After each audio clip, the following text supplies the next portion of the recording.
Dans leur livre, Frank et Nolly définissent 5 catégories principales. Donc première catégorie, quand un personnage a un appendice, c'est-à-dire une extension de son corps, plutôt souple en général, comme par exemple un vêtement ample. Donc on pense tout de suite à Cruella, comme dans ce dessin de Mark Davis, qui est d'ailleurs un des derniers dessins, une des dernières animations qu'il a fait de sa vie. Ouais, et en plus c'est proprement lié à l'histoire et à sa personnalité. On voit comment le manteau va être l'extension de Cruella, mais qui va toujours avoir un petit peu de retard sur elle dans les mouvements.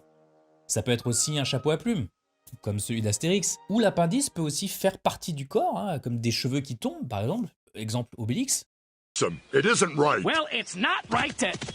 ou des grandes oreilles. Tous ces éléments vont continuer à bouger après que le corps se soit arrêté.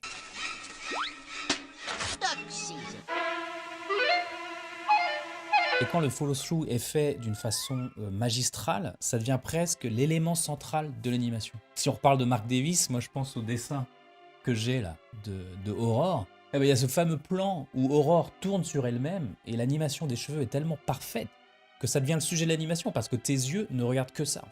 Everything's so wonderful. Just wait till you meet him. Everything's so wonderful.